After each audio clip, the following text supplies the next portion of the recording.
شروع کرتا ہوں اللہ تعالیٰ کے نام سے جو بڑا مہربان نہایت رحم والا ہے۔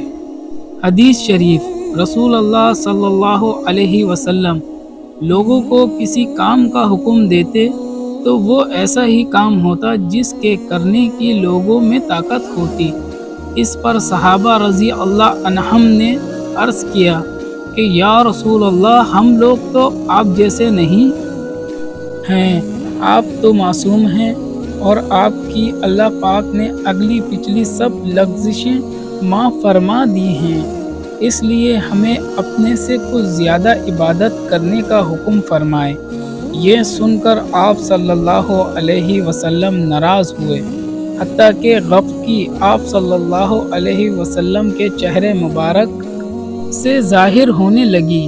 پھر فرمایا کہ بے شک میں تم سب سے زیادہ اللہ سے ڈرتا ہوں اور تم سب سے زیادہ اسے جانتا ہوں، بس تم مجھ سے بڑھ کر عبادت نہیں کر سکتے۔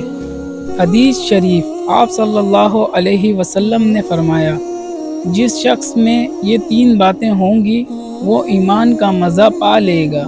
ایک یہ کہ وہ شخص جسے اللہ اور اس کا رسول ان کے ماسوا سے زیادہ عزیز ہوں، اور دوسرا یہ کہ جو کسی بندے سے محض اللہ ہی کے لیے محبت کرے، اور تیسری بات یہ ہے کہ جسے اللہ نے کفر سے نجات دی ہو پھر دوبارہ کفر اختیار کرنے کو ایسا برا سمجھے جیسے آگ میں گر جانے کو برا جانتا ہے۔